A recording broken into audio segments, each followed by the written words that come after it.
అందరినీ అనుగ్రహించు. అవతార్ మెహర్ బాబా की जय. जय अवतार मेहर बाबा की जय. गुरु पंचक योग समर्थमः,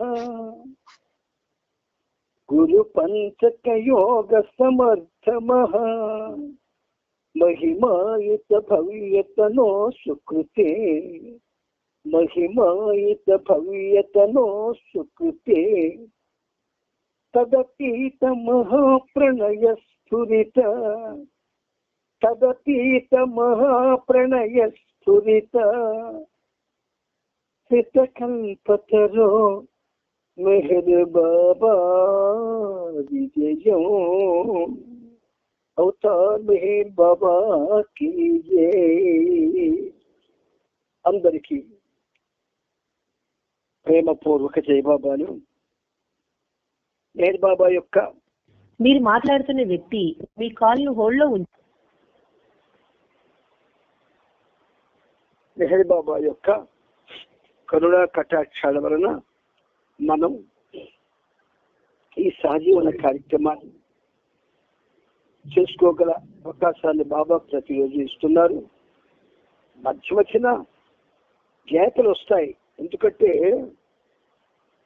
ప్రేమ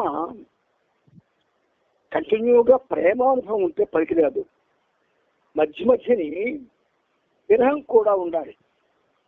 love leads to longing, longing leads to separation. అంటే ప్రేమ అలా ఉండకూడదు, అది మధ్య మధ్యకి కొంచెం కట్ అవుతూ విరహం కింద మారుతూ ఉండాలి. ఎదురు చూసేటట్టు మనకి ఒక పరిస్థితి రావాలి. అందుకని ఆయన ఏదో చేస్తుంటాడు, దానికి మనం ఏ మాత్రం కూడా చలించవలసిన పని లేదు.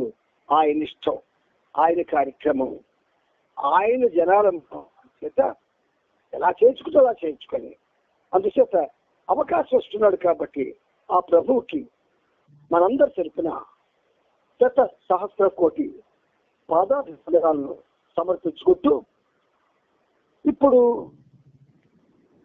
మనం ఈ ప్రభు చరిత్రం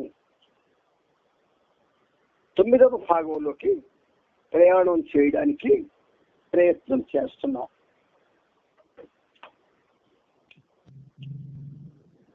మనం నిన్నటి దినం 3639వ పేజీలో ఆఖరి పేరా చెప్పుకొని ఆపుకున్నాం. ఇప్పుడు 3640వ పేజీ నుంచి చెప్పుకోవడానికి ప్రయత్నం చేద్దాం. బొంబాయి ప్రేమికుల్ని మెచ్చుకుంటూ, బొంబాయి ప్రేమికుల్ని మెచ్చుకుంటూ దీనా తలాటి తన యావదాస్తిని నాకు ఇవ్వడమే కాకుండా ఇన్నేళ్లుగా తాను పొదుపు చేసుకున్న డబ్బునంతా నా కార్యక్రమానికి వినియోగించమని ప్రాధేయపడింది. కర్మానుమాసి ఏమి చేసిందో కూడా నాకు తెలుసు. ఎప్పుడూ కష్టాల్లోనే మునిగి తేలుతూ చాలీచాలని ఆదాయంతో అతి కష్టం మీద బతుకు సాగిస్తుంది. నిజం చెప్పాలంటే అర్ధాకలతోనే కడుపు నింపుకుంటూ కూడా ఇప్పుడు నాకు 400 రూపాయలు పంపగలిగింది అని బాబా చెప్పారు. అంటే బాబా ఇక్కడ గమనించాల్సిందంటే ప్రతి చిన్న పెద్ద విషయాలను ఆయన గమనిస్తున్నారు. మనం ఆ విషయాన్ని మర్చిపోతూ ఉన్నాం. ఆగస్టు 29వ తేదీన హమీర్పూర్ నుండి కేశవ నిగమ్, శ్రీపత్ సహాయ్, బాబూరామ్ ప్రసాద్, బృందావన్ నిగమ్ మెహరాబాద్ వచ్చారు. బాబా ఇంతకు ముందు హమీర్పూర్ వస్తానని బాబా దాస్ కి మాట ఇచ్చి ఉండడంతో అక్కడి ప్రేమికులు ఉద్వేగభరితులై ప్రభు దర్శనం కోసం తగిన ఏర్పాట్లు చేస్తూ ఎదురు చూపులు చూస్తున్నారు. ఇప్పుడు మెహరాబాద్ వచ్చిన వీరంతా బాబాను హమీర్పూర్ రమ్మంటూ లాంఛనప్రాయంగా ఆహ్వానించడానికి వచ్చారు. ప్రభువు యొక్క దివ్యకేళి ఎంత గోప్యంగా ఉంటుందో కదా. ప్రభువు యొక్క దివ్యకేళి ఎంత గోప్యంగా ఉంటుందో కదా. నవజీవనాన్ని ఆరంభించేందుకు ఇక్కడ మెహరాబాదులో నవజీవనాన్ని ఆరంభించేందుకు శీఘ్రగతిలో ఏర్పాట్లు జరుగుతూ ఉన్నాయి. అక్కడ హమీర్పూర్లో బాబా దర్శనం కోసం పెద్ద దుమారమే లేచింది. ఆగస్టు 30వ తేదీ ఉదయం 7 గంటలకు బాబా మెహరాబాద్ నుండి మెహరాబాద్ వచ్చారు. హమీర్పూర్లో తన విశ్వ కార్య నిర్వహణలో యోధులైన ఆ నలుగురిని తన క్యాబిన్లోనికి పిలిపించారు. కేశవ్ నిగమ్ బాబా గురించి శ్రీపత్ సహాయ్ ద్వారా అప్పటికే, అంటే వీళ్ళిద్దరూ కలిసి జైలు శిక్షణ అనుభవిస్తున్న సమయంలో తెలుసుకున్నప్పటికీ కేశవ్ మాత్రం బాబాను కలుసుకోవడం ఇదే మొదటిసారి. ఈ సమావేశానికి సంబంధించిన ఉదంతాన్ని కేశవ్ ఆ తరువాత ఇలా గుర్తుకు తెచ్చుకున్నాడు. మనందరిలో కూడా లోపాలు ఉంటాయి. ఆ లోపాలు కావు, మన పాపాలు. గుర్తుంచుకోండి, మన పాపాలే లోపాలు, శాపాలు అవుతాయి. అందుకని సాధ్యమైనంత వరకు మనం బాబాతోనే ఉండాలి, తదితర విషయాలతో ఉండకూడదు. 1949వ సంవత్సరం ఆగస్టు 30వ తేదీ నా ప్రస్తుత జీవితంలో అత్యంత శుభదినమే కాకుండా గత జన్మలన్నింటిలోని శుభ గడియలన్నింటికి పరాకాష్ఠగా నిలిచింది. అంతేకాదు, నా చైతన్య పరిణామ ప్రస్థానంలోని మదిలేని చేర్చే ఒక సుదీర్ఘమైన బాటకు తెలిమెట్టుగా నిలిచింది. ఎందుకంటే ఈ రోజు నేను ఈ భూతలం పైనే అవతార్ మెహర్ బాబా రూపంలో సాక్షాత్తు భగవంతుని కన్నులారా చూశాను. ఈ పుస్తకాల్ని, బాబు కచేరి ఇంగ్లీషులో రాసిన పుస్తకాల్ని తర్జుమా చేయించడానికి హైదరాబాద్ సెంటర్ వాళ్ళు చాలా శ్రమ తీసుకున్నారు. ఎవరెవరైతే ఆ తెలుగు ట్రాన్స్లేషన్ చేశారో వాళ్ళందరికీ హృదయపూర్వక జయబాబాలను తెలియజేస్తున్నాను. ప్రతిరోజు చదువుతున్నప్పుడు వాళ్ళందరూ కూడా నా మదిలో మెదిలేటట్టు బాబా చేస్తారు. సరే, తాజాగా బాబా రగిల్చిన ప్రేమ జ్వాల నాలో అత్యంత తీవ్రంగా రగులుతున్నది. ఆ జ్వాల ముందు యావత్ ప్రపంచం ఇహలోకపు కార్యకలాపాలు మొత్తం ఎంతో అల్పమైనవిగాను, అసత్యమైనవిగాను కనబడ్డాయి. బాబా రగిల్చిన ప్రేమ జ్వాల నాలో అత్యంత తీవ్రంగా రగులుతున్నది. మనందరిలో తీవ్రంగా రగలకపోయినా రగులుతూ ఉంటుంది. ఇది నిజం, నమ్మండి. అది రగలకపోతే ఈ సహజీవనం ఏదైతే చేస్తున్నామో మనం, అది సాగదు. మనందరిలో కూడా ప్రేమ జ్వాల రగులుతూ ఉన్నది.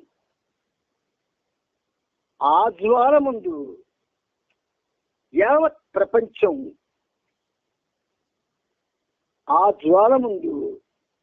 ప్రపంచం అలాగే ఇహలోకపు కార్యకలాపాలు, జాగ్రత్తగా వినండి, మనలో ప్రేమ జ్వాల రగులుతూ ఉన్నది.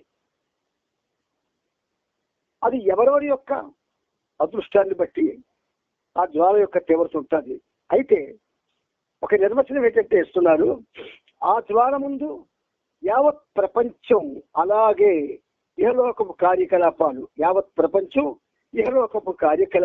మొత్తం ఎంతో అల్పమైనవిగాను, అసత్యమైనవిగాను కనబడ్డాయి.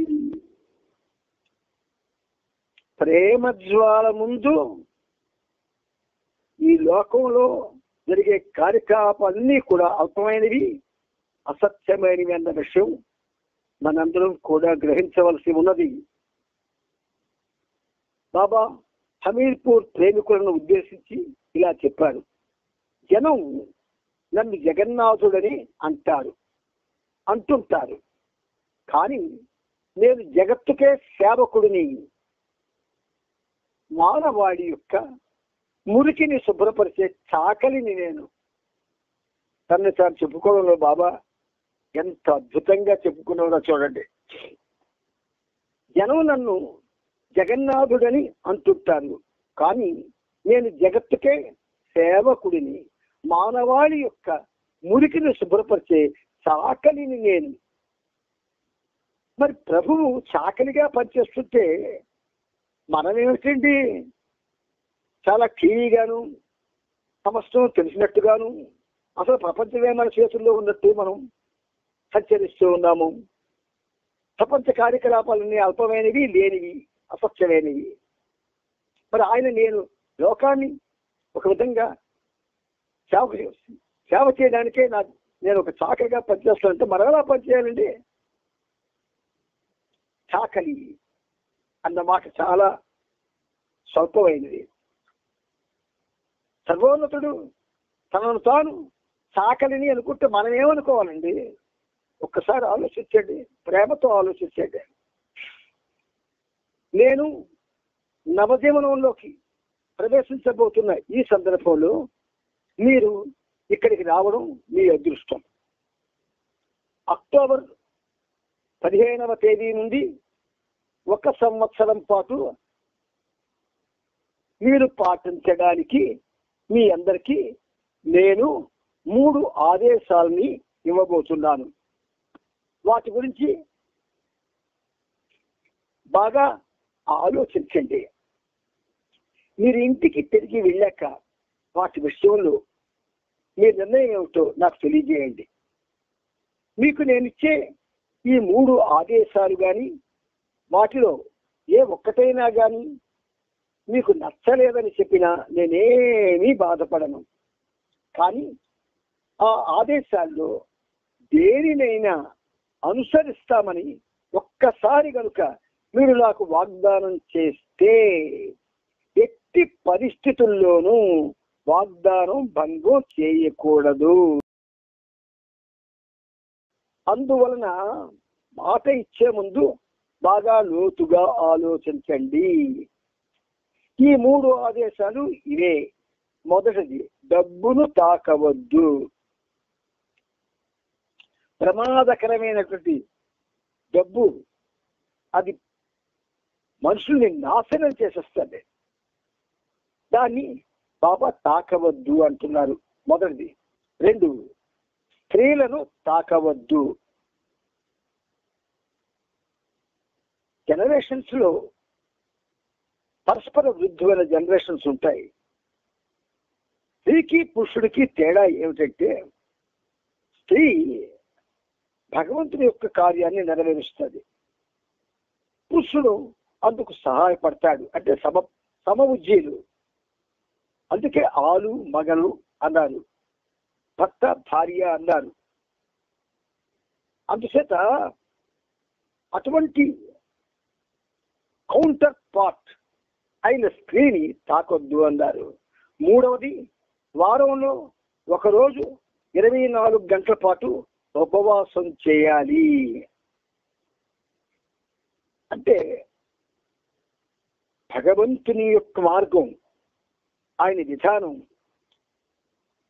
ఆయన ప్రేమికుల మీద పెంచుకున్న ప్రేమ, ఆ ప్రేమతో చెప్తున్న విషయాలు ఇవి మనం తెలుసుకోవాలి.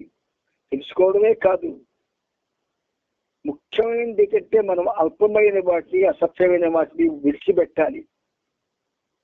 కార్యకలాపాలు, ఏహలోకపు కార్యకలాపాలు మొత్తం అసత్యం, అల్పం అన్నారు బాబా. అందుచేత వాటి ఎడల మనం మక్కువ ఇప్పటి నుంచే తగ్గించుకోవాలి. వారంలో ఒకరోజు 24 గంటల పాటు ఉపవాసం చేయాలి. కేవలం మంచినీళ్లు త్రాగి ఉపవాసం చేయాలి. దర్శన కార్యక్రమం గురించి బాబా ఇలా వ్యాఖ్యానించారు. నేను ఒక షరతు మీద దర్శనం ఇవ్వడానికి ఒప్పుకోగలను. నా దర్శనానికి వచ్చే వారిలో ఏ ఒక్కరూ నా పాదాలు స్పృశించడం కానీ నాకు భక్తి ప్రపత్తులు సమర్పించడం కానీ చేయకూడదు. ఇలా వారు చేయకుండా చూసుకునే బాధ్యత మీరు తీసుకోవాలి. అప్పుడే నేను దర్శనం ఇవ్వడానికి నా అంగీకారాన్ని ఇవ్వగలను. నా ఆదేశాన్ని పాటించడం వారికి అసాధ్యంగా కనబడినప్పటికీ అలా జరగకుండా ఉండేందుకు తమ సాయశక్తుల ప్రయత్నిస్తామని వాళ్ళు బాబాకి హామీ ఇచ్చారు. కానీ బాబా ఏమాత్రము నష్టపడకుండా నాకు మీ నుండి ఖచ్చితమైన వాగ్దానం కావాలి అని పట్టుబట్టారు. మనం ఎప్పుడైనా బాబాకి ఏదైనా వాగ్దానం చేశామా? ఒకసారి జ్ఞాపకం తెచ్చుకోండి. అందరూ ఏమైనా వాగ్దానం చేశామా? మనం చెయ్యాలి అంటే చాలా వాగ్దానాలు చేయాలి. కానీ అంత సాహసానికి మనం ప్రయత్నించొద్దు. మీకు నేను ఆ విషయంలో ఎంకరేజ్ చేయను. కానీ వాగ్దానంలో ఉన్నటువంటి రహస్యం ఏంటంటే ఆధ్యాత్మిక జీవనంలో ఏ ప్రభువునైతే ఆశ్రయిస్తాడో ఆయన ముందుగానే ఏదైనా పొరపాటుని వాగ్దానం చేస్తే అది గాని తప్పితే దాని వలన జన్మలు బాధపడవలసి వస్తుంది. నాకు మీ నుండి ఖచ్చితమైన వాగ్దానం కావాలి అని పట్టుబట్టారు బాబా. వాళ్ళు అలా వాగ్దానం చేయలేకపోవడంతో బాబా సరే ఇప్పటికీ మీరు తిరిగి హమీర్పూర్ వెళ్ళిపోండి, ప్రజలు నన్ను స్వాగతించేందుకు సన్నద్ధులుగా చేయండి. వారు పూర్తిగా దానికి సంసిద్ధతను సాధించగానే మీరు నాకు తెలియజేయండి, అప్పుడు నేను వస్తానంటూ సలహా ఇచ్చారు. తానిచ్చిన షరతులను హిందీ భాషలో ఒక చిన్న పుస్తక రూపంలో అచ్చు వేయించమని బాబా వారితో చెప్పారు. ఆ తరువాత వారు హమీర్పూర్ వెళ్ళిపోయారు. హమీర్పూర్ జిల్లాలో దివ్య ప్రేమ జ్వాలను రగిలించడానికి నాంది ప్రస్తావన ఇదే. ఆనిపురవ్వయే తరువాత జిల్లాలో దామానలలో మారి జిల్లా వాసులందరినీ ఆయన ప్రేమలో ముంచేసింది. హమీర్పూర్ ఎందుకే మై హార్ట్ అన్నారు బాబా. హమీర్పూర్ లో మొత్తం ఆల్మోస్ట్ వాళ్ళందరూ బాబాకి దాసానుదాసులు అయిపోయారు. వాళ్ళకి మేధస్సు పనిచేయదు. ఎందుకంటే చాలా మందితో నేను మాట్లాడాను. మేధస్సుతో మాట్లాడరు, ప్రేమతో మాట్లాడతారు హమీర్పూర్ వాళ్ళు.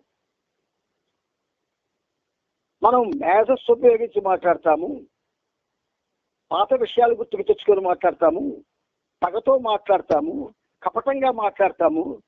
ఒక విధంగా చెప్పాలి అంటే బయటికి ఒకలాగా లోపలికి ఒకలాగా మాట్లాడతాము. ఇది ఆంధ్రుల్లో ఉన్నటువంటి దురదృష్టకరమైన పరిస్థితి. అందుకే ఆంధ్ర ఈజ్ మై మైండ్ అన్నాడు బాబా. మనం నిజంగా సిగ్గుపడాలి. సిగ్గుపడం మనం బాధపడం, దేనికి తెగించం, ఏది సాధించం. ఎలాగున్నామో అలాగే ఉంటాం. మార్పు తెచ్చుకోం.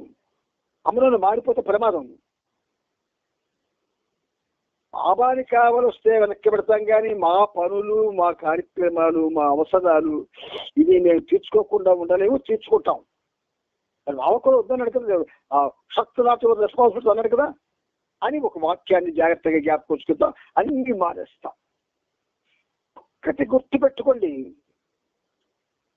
దేవుడు గాని తలుపుల్లో నిండిపోతే అన్నిటికీ కూడా తలుపులు వేసేస్తాం మనం. ఆయనే వేసేస్తాడు.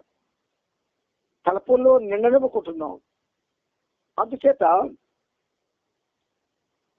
ఆనిపురవయ్యే తరువాత జిల్లాలో గ్రామాలలో మారి జిల్లా వాసులందరినీ ఆయన ప్రేమలో ముంచేసింది. ఇప్పుడు మనం ప్రేమలో మునిగిపోలేదు. చాలా ప్రేమతో చెప్తున్నాను ఈ మాట. మేధస్సులో మునిగిపోయాం, ఆటపాటల్లో మునిగిపోయాం, భేషజాల్లో మునిగిపోయాం, గొప్పల్లో మునిగిపోయాం. మెప్పులకి తాకట్టు పడిపోయాం. అందుకే ఆంధ్ర, అసలు ఈ ఆంధ్రలో మరో సంవత్సరం 10 సంవత్సరాలు చాలా మంది ఉండరు. అంచేత మన సెంటర్లో కూడా ఉంటాయో తెలియదు. ఎందుకంటే సెంటర్లో ఎవరిని కొత్త వాళ్ళకి అవకాశం ఇవ్వం. మహా మేధావులైనా సరే అవకాశం ఇవ్వం. మహా పారమార్థిక చేతులు ఉన్న వాళ్ళైనా అవకాశం ఇవ్వం. మనమే చేస్తామన్న భావనతో లక్షలు కట్టి సెంటర్ కట్టినప్పుడు లక్ష్యం ఒకటి పెట్టుకోవాలా. కట్టిన మా తర్వాత దీన్ని ఎవరు చేస్తారు? సరైన వాళ్ళని మనమే తయారు చేసుకోవాలా. సరైన వాళ్ళకి స్థానం ఇవ్వాలి. వాళ్ళ యొక్క అభిరుచుల్ని మనం గౌరవించి వాళ్ళకి బాబా గురించి జాగ్రత్తగా వాళ్ళకి చెప్పి ప్రేమించి లాలించి ఈ కేంద్రంలో వాళ్ళ యొక్క సేవల్ని అందించడానికి మనం తయారు చేసుకోవాలి అన్న శ్వాస ఎవ్వరికీ లేదు. ఎలక్షన్లకు ఎలాగైతే ఎవడైతే మంచి పాపులారిటీ ఉంటుందో వాడికి ఇస్తారో అలాగే వాళ్ళకే పదవులు ఇస్తారు ఇక్కడ కూడా. అందుచేత ఇవన్నీ దిప్పులు కావు. లేదు ఇంకొక విధంగా మాట్లాడేటువంటి పరిస్థితి కూడా కాదు, యథార్థం ఇది. అందుకని ప్రియమైన మిత్రులారా, ఆయన మన గురించి ఇంత ఆరాటపడుతున్నాడు. మనం కొంచెమైనా ఆరాటపడాలి కదా. ఇక్కడ ఒక పేరా మళ్ళీ ఉంది చూడండి, అద్భుతమైన పేరా, ఆంధ్రప్రదేశ్ నుంచి బాబా అన్న మాటలు. దక్షిణాది రాష్ట్రమైన ఆంధ్రప్రదేశ్లో కూడా ఇదే రీతిలో ఉద్వేగభరితమైన పరిస్థితులు నెలకొన్నాయి. ఎందుకు నెలకొన్నాయి? అప్పుడున్న వాళ్ళంతా కూడా స్టాల్ వర్డ్స్, ప్రేమ హృదయాలు ఉన్నవాళ్ళు. మన హృదయంలో ప్రేమ లేదు, ఉన్నట్టుగా అనుకుంటున్నాం. లేదు, ఏమే గాని ఉంటే ప్రతిరోజు బాబాతోనే ఉంటాం. ప్రతి క్షణం బాబా గురించి ఆలోచిస్తాం. ప్రతి నిమిషం కూడా అయ్యయ్యో నేను నా ప్రభు గురించి ఆలోచించకుండా అయ్యయ్యో ఒక నిమిషం గడిచిపోయిందని విచారిస్తాం. ప్రేమ యొక్క లక్షణం అది. సాక్షాత్తు మహాలక్ష్మీదేవి రామావతార కాలంలో సీతగా అవతరించింది. ఆ మహాతల్లికి ఏట్లోటు? ప్రపంచానికే సౌభాగ్యాన్ని కలుగు చేసే ఆ మహాతల్లి నిరంతరం రామధ్యాసలో ఉండేది. శ్రీరామనామధ్యాసే ఆవిడ యొక్క జీవనం, ఆమె యొక్క ఊపిరి. అలాగే మహానుభావుడు భవిష్యత్ బ్రహ్మ ఆంజనేయ స్వామి. ఈ చరిత్రను మనం తెలుసుకోం, మనకు అన్ని తెలిసిపోయామనుకుంటాం. ఒక్కొక్క విషయాన్ని చదువుతూ ఉంటే అనేక విషయాలు తెలుస్తాయి. మనకు అనవసరం, మనం చేస్తుంది నిజం, ఇదే మనకు సర్వం, ఇదేం చేస్తే చేసేది. నలుగురితో పాటే మేము ఉంటాం అని అనుకుంటాం. కానీ ఇప్పుడు చూడండి ఇక్కడ ఏమంటున్నారు, 3642 పేజీలో బాబా దక్షిణాది రాష్ట్రమైన ఆంధ్రప్రదేశ్లో కూడా ఇదే రీతిలో ఉద్వేగభరితమైన పరిస్థితులు నెలకొని ఉన్నాయి. వేలాది మంది ప్రజలు బాబా దర్శనం కోసం వేచి చూస్తున్నారు. ఏమండి, ఆనాడు వేలాది మంది జనులు వేచి చూస్తే ఈలాగే వేలాది మంది జనులు చూడడం లేదు. మనం తప్ప ఏ జిల్లాలోనైనా ఏ ఊరిలోనైనా కనీసం ఒక 500 బాబా కోసం అరువులు చేసే పరిస్థితి కలిగిందా? కలగదు. మోనోపోలీ మంది. మనం చెప్పినట్టే వినాలా, మనం చేసినట్టే జరగాల. మనం చచ్చిపోతే అది ఆగిపోవాలంటే. అలా దురదృష్టకరమైన పరిస్థితులు మనవి. అందుచేత వేలాది మంది ప్రజలు బాబా దర్శనం కోసం వేచి చూస్తున్నారు. 1947వ సంవత్సరంలో బాబాను మొదటిసారిగా కలుసుకున్న డాక్టర్ గణపతిరావు నాయుడు అక్కడి దివ్యజ్వాలను వెలిగించే కార్యకలాపాల్లో ప్రముఖ పాత్ర వహించారు. ఈ డాక్టర్ గారు గణపతిరావు నాయుడు గారి ఇంట్లో ఒక 2 రోజులు ఉండే పరిస్థితి బాబా కల్పించారు. కానీ నేను 2 రోజులు ఉండలేదు. ఆయన చూస్తే నాకు బాబాయే కనబడుతున్నాడు అనుక్షణం కూడా. నన్ను చూడగానే గాఢంగా కగులుచుకొని, రే నీ గురించి నేను ఎదురు చూస్తున్నాను రా అని కళ్ళలో నీళ్ళు తిప్పాడు ఆయన. నాకైతే దుఃఖం వచ్చింది. చాలా పొడవు మనిషి. ఆయనే బాబా అనుకునేవారు కొంతమంది. గణపతిరావు నాయుడు గారిని ఆ ఇంట్లో ఉండే ఆ పరిస్థితి బాబా కల్పించాడు. ఆయన ఎంతో ప్రేమతో, ఎంత ప్రేమతో అంటే మీరు నమ్మండి, నా తల్లి తండ్రి దగ్గర పొందలేని ప్రేమని బాబా ప్రేమికుల దగ్గర పొందాను నేను ఆ రోజుల్లో. అంత ప్రేమగా ఎన్నో విషయాలు నాతో చర్చించి, నాయన ఒక్కటే చెప్తున్నాను నీకు, బాబా సాక్షాత్తు శ్రీమన్నారాయణమూర్తి. నువ్వెవరు అనుకోగలవు సుమా, ఎవరు చెప్పిన మాటలు వినకు. సాక్షాత్తు దశావతారాలు తెలిసినటువంటి ఆ శ్రీమన్నారాయణమూర్తి. ఆయన్ని విడిచిపెట్టకు. బహుశా 1972 ఆ ప్రాంతం అనుకుంటాను. విడిచిపెట్టకు సుమా, ప్రాణం పోతపోని విడిచిపెట్టకు అని నన్ను కౌగులించుకుని మళ్ళీ 2వసారి విడిచిపెట్టకు బాబాని, విడిచిపెట్టకు నాన్న, నువ్వు చాలా పని చేయొచ్చు, చెయ్యగలవు, నీకు అటువంటి గాత్రాన్ని బాబా ఇచ్చాడు అని అన్నమాట ఎప్పటికీ నా హృదయంలో అసుధారణలు కారుస్తున్నాయి. అందుచేత ఆయన గురించి బాబా ఏమన్నారు, డాక్టర్ గణపతిరావు నాయుడు అక్కడ దివ్య జ్వాలను రగిల్చే కార్యకలాపాల్లో ప్రముఖ పాత్ర వహించారు. దివ్య జ్వాలను రగిల్చే కార్యకలాపాలు. ఎక్కడి నుండి దివ్య జ్వాలను మనం రగిలిస్తున్నాం? మనలో ఎప్పుడు దౌర్భాగ్యపు జ్వాలలే మండుతూ ఉంటాయి. సత్యమిది. ఇవాళ నన్ను ఉంచాడు బాబా. ఇప్పుడు నేను లేకపోయినా మీ సత్యం తెలుసుకుంటారు. ఆగస్టు 31వ తేదీ శనివారం నాడు నవజీవన సరస్సులను అందరి ముందు పెట్టేందుకు చివరి సమావేశాన్ని మెహరాబాద్ లో ఏర్పాటు చేశారు.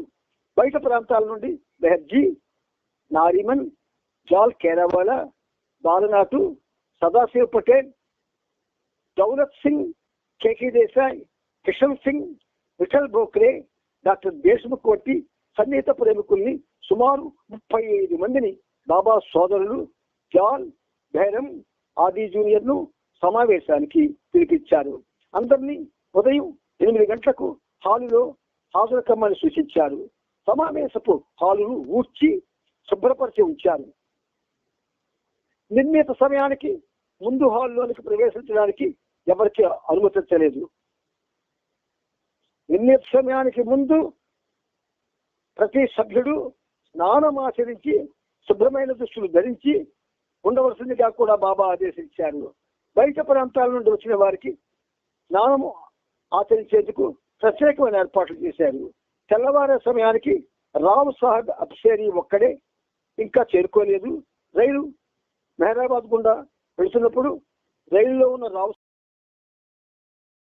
నగర స్టేషన్ నుండి తీసుకొచ్చేందుకు వెంటనే కారు పంపించారు. రావు సాహెబ్ వచ్చి రావడంతో అతన్ని ఏ పలకరింపులు లేకుండా దగ్గరలో ఉన్న స్నానాల గదికి తీసుకుపోయారు. ఈ వైఖరికి నిర్గంతపోయిన రావు సాహెబ్ అనుకున్న సమయానికి సమావేశానికి హాజరయ్యాడు. 8 గంటల తరువాత ఎవరికి లోనికి ప్రవేశించనియొద్దని బాబా ఆదేశించారు. ఆ కారణం చేత మండలి వారు ఈ రోజున ఈ విషయంలో మరింత ప్రత్యేకమైన దృష్టిని పెట్టాల్సి వచ్చింది. ఉదాహరణకి పూనా నుండి వచ్చిన సోదరుడు బేరం ఆలస్యంగా చేరుకోవడంతో హాలు వరండాలో బయటే కూర్చోవలసి వచ్చింది. అంతేకాకుండా హాల్లో హాజరైన వారెవరు బాబాకు జై అని నినాదం చేయకూడదు, చేతులు జోడించి బాబాకు నమస్కరించకూడదు, బాబాను స్తుతించకూడదు, బాబా పాదాలపైన భక్తిభావంతో తదేకంగా చూడకూడదు, దృష్టి పెట్టకూడదు అని ఆదేశాలు కూడా ఇవ్వడం జరిగింది. మండలి వారు వెంటరాగా బాబా సరిగ్గా ఉదయం 8 గంటలకు హాల్లోకి ప్రవేశించారు. తన కుర్చీ వెనుక ఒక మూల బాబా ఒక్క క్షణం సేపు నిలబడి పాద్రిని పిలిచి తన ముందర ఒక పక్క నుండి మరో ప్రక్కకి 7 సార్లు నడవమని సూచించారు. హాస్య ధోరణిలో బాబా వ్యాఖ్యానిస్తూ, నా దారికి అడ్డంగా ఏ పిల్లి అయినా వచ్చి ఉన్నట్లయితే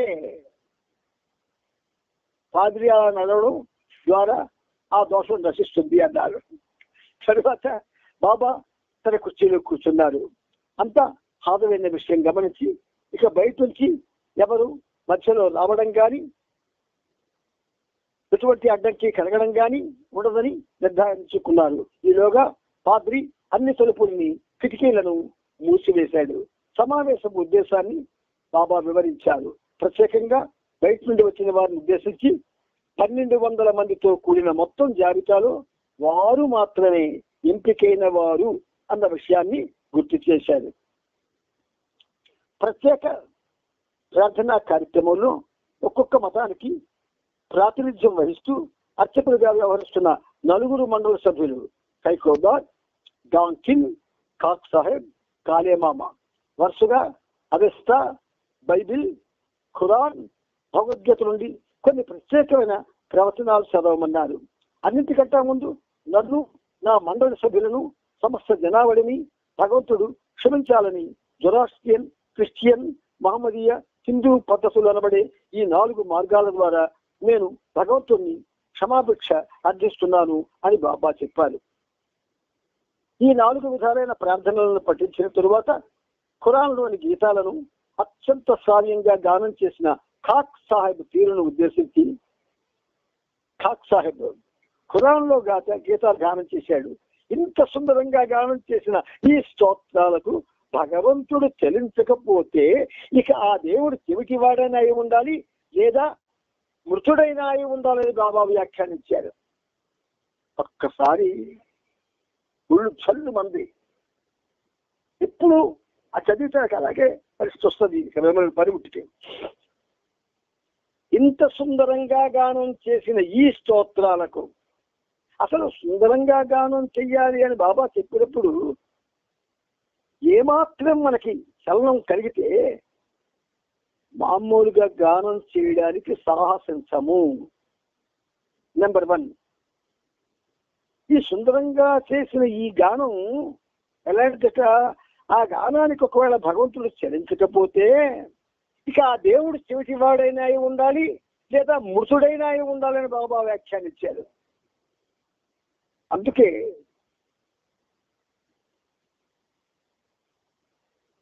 చాలా అరుదైన ఆత్మలు మాత్రమే ఆయన ప్రేమకు నోచుకున్నాయి. అసలు సుందరంగా గానం చెయ్యొచ్చా అన్న ఆలోచన ఎవరికి రాదు, ఎవరికీ రాదు. ఒకవేళ వచ్చినా మనకెందుకండి, మనకు వచ్చినట్టు మనం అందామండి, వింటారు లేక మానేస్తారు. కానీ బాబా అన్న మాట మర్చిపోతారు. ఈ మాట ఉంచుకోండి, గ్యాప్ ఉంచుకోండి. ఇంత సుందరంగా గానం చేసిన ఈ స్తోత్రాలకు భగవంతుడు చెల్లించకపోతే ఇక ఆ దేవుడు చెవిటివాడైనా అయి ఉండాలి, లేదా మృతుడైనా అయి ఉండాలని బాబా వ్యాఖ్యానించారు. అందుకే సినిమా వాళ్ళు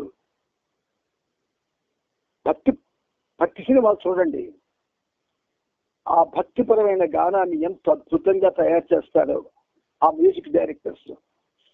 చాలా అద్భుతంగా, చాలా చాలా అద్భుతంగా తయారు చేస్తారు.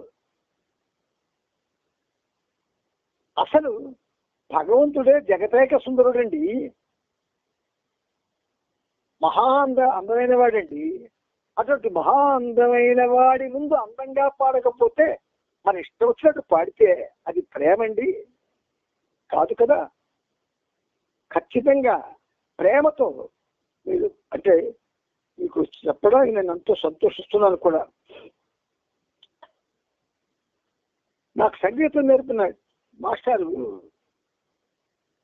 సంగీతం పూర్తి చేసిన తర్వాత రే నాన్న దారా అన్నాడు. ఆయన దగ్గరికి వెళ్ళాను. చెయ్యిలా చేపడు, చేతులు చెయ్యి అన్నాడు. గిఫ్ట్ మాస్టారు అన్నాను. నువ్వు కచేరీ చేయడానికి వీలు లేదు అన్నాడు.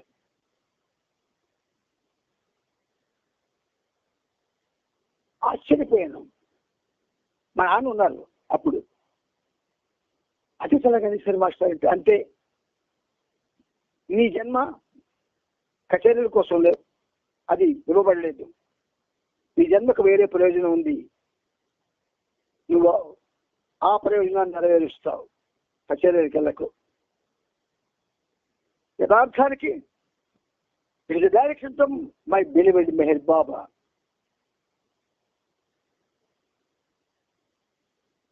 కచేరీలు చేయని వాడికి కచేరీలు చేయొద్దని ఆంక్ష వేస్తే మరి సంగీతాన్ని మర్చిపోమని అర్థం కదా పరోక్షంగా.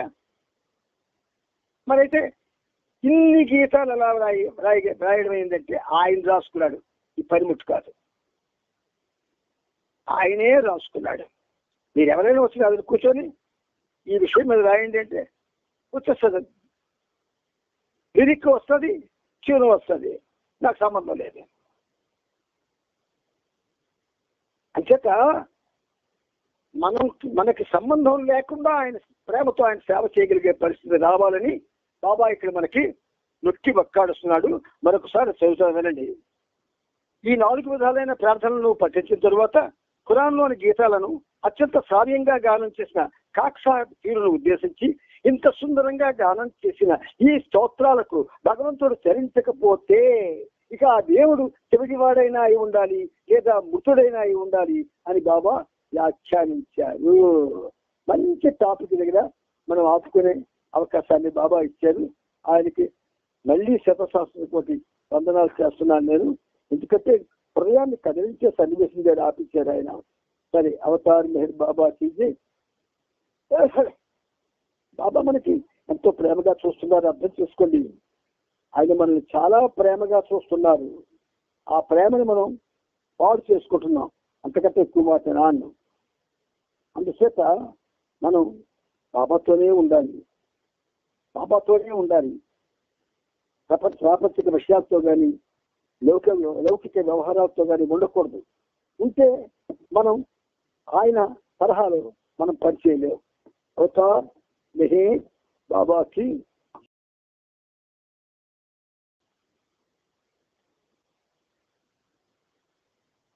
ఈ ఎంతగా వేడినా పలకవే ఆ గీతాన్ని మనం చెప్పుకున్నాం. ఇప్పుడు